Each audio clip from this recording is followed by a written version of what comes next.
Hello दोस्तों, स्वागत है आप सबका मेरी इस यूट्यूब चैनल रियल कई बातें पर। और दोस्तों, इस कहानी के दो दोस्त कैलाश और आदित्य ने मिलकर प्लान बनाया कि होली में उसके नानी के घर जाएंगे। ये प्लान बनाया, सोची, और दोनों ने प्लान बनाकर अपने बॉस से बात कर छुट्टी ले ली और वहाँ से निकल पड़े। दोनों साइकिल में ही आया जाया करते थे शोरूम में, तो इसीलिए वो दोनों साइकिल पर ही निकल पड़े अपने नानी के घर।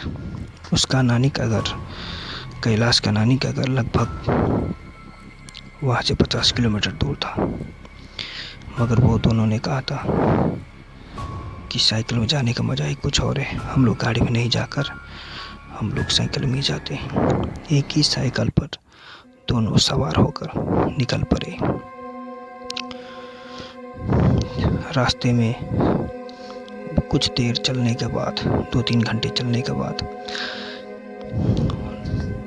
वो एक चाय के ढाबे पे रुके, चाय नाश्ता वगैरह किया, क्योंकि वो लोग लगभग 10:30 बजे के आसपास निकले हुए थे और अब 3 बज चुके थे। लोगों ने काफ़ी दूरी पार कर ली थी, तो दोनों थक कर एक ढाबे पर रुककर चाय पिया। कुछ देर आराम करने के बाद वो दोनों निकल पड़े और रास्ते में गीत गुनगुनाते हुए, बात करते हुए लगभग शाम को वो लोग अपने नानी के घर के पास पहुंच गए।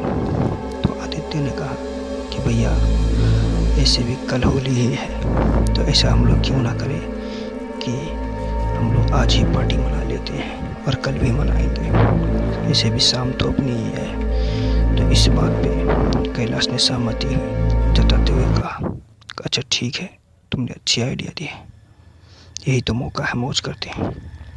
वो दोनों एक शराब की दुकान पर जाकर खूब शराब पिया और बहुत सारा नाश्ता भी कर लिया।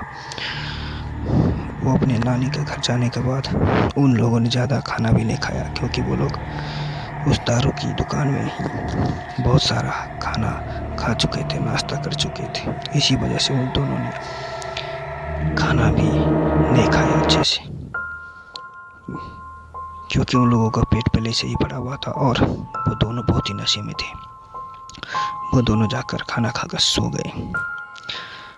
रात भर सोने के बाद लगभग सुबह के 3:15 बजे आदित्य को टॉयलेट जाने की ज़रूरत महसूस हुई।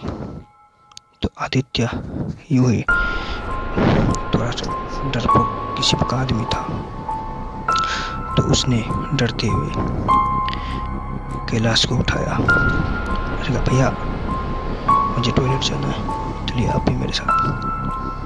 तो इसी बात पर कैलाश भी उठ गया और उसके नानी के घर के पीछे बांस का जो बैम्बू होता है उसका बाड़ी था, क्योंकि गाँव वगैरह में आप लोग उस समय बाड़ी नहीं हुआ करते थे, तो बाड़ी खेतों में जाया करती थी।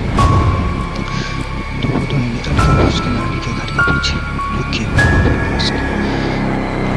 बांस की झाड़ियाँ थी, वहीं पर जाके आदित्य बैठ कर और उसका भी थोड़ा दूर तो देख ही रहा। उसको जाने की ज़रूरत महसूस हुई और वो भी उससे पीछे जाकर बैठकर टॉयलेट करने लगा। टॉयलेट करते करते अचानक ही आदित्य का पेट खराब होने की वजह से वो आराम से रिलैक्स कर ही रहा था, उसके थोड़ा आराम महसूस हो ही रहा था कि उसी वक्त कैलाश अचानक से बोलने लगा, श्री राम सीताराम, श्री राम सीताराम। ये बात सुनकर आदित्य को बहुत ही अजीब लगा और वो कुछ बात पूछने के लिए पीछे मुड़ा ही था कि उसने देखा अपने राइट साइड की तरफ से एक 10 फीट लंबा इंसान, 10 फीट इंसान तो यूं नहीं कहें बल्कि एक शैतान, ना ही जिसका पैर दिख रहा था ना ही उसका मुंह, बस ऐसा लग रहा था कि कोई चद्दर ओढ़ के बहुत ही लंबा इंसान उन दोनों की तरफ बढ़ रहा है। ये देखकर आदित्य कांपने लगा और उसने धीरे से बोला, भैया भैया, आपने कुछ देखा क्या?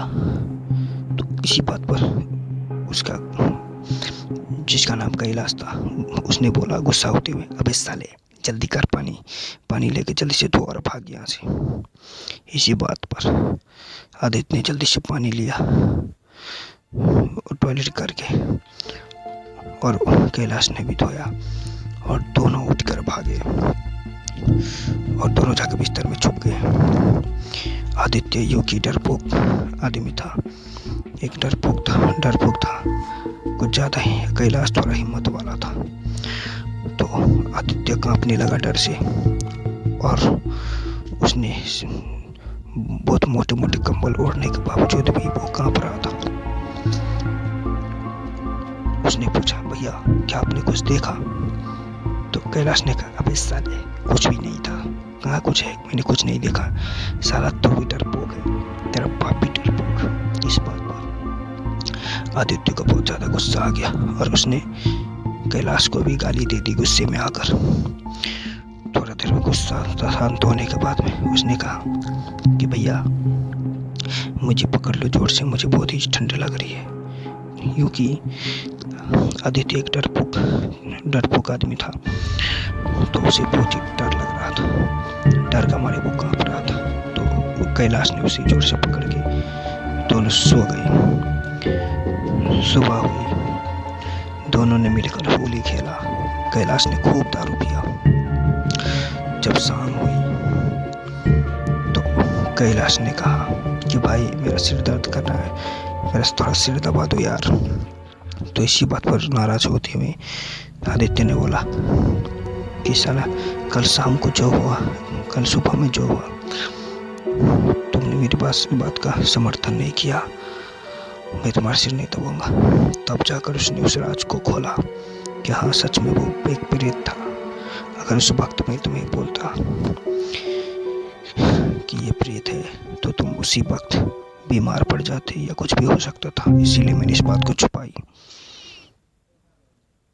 इस बात को उसकी नानी सुनते हुए कहा कि वो आदमी कोई और नहीं, इसी जमीन का मालिक है जो एक पुल से दूसरे पुल तक घूमता ही रहता है। हर कोई एक नया इंसान जब वो यहाँ पे आता है तो उसको देखता है। और हम लोग भी कभी कभार उसको देख ही लेते हैं, मगर वो आज तक किसी को नुकसान नहीं पहुँचाया है। ये बात सुनकर कैलाश और आदित्य ने डर के मारे कभी भी उसके नानी के घर न जाने का वादा कर लिया। और वो दोनों उसके बाद बहुत कम ही उसकी नानी के घर गए होंगे। तो दोस्तों, कैसी लगी आप लोगों को ये कहानी? अगर अच्छी लगी हो तो प्लीज़ लाइक करें, शेयर करें और सब्सक्राइब भी करें।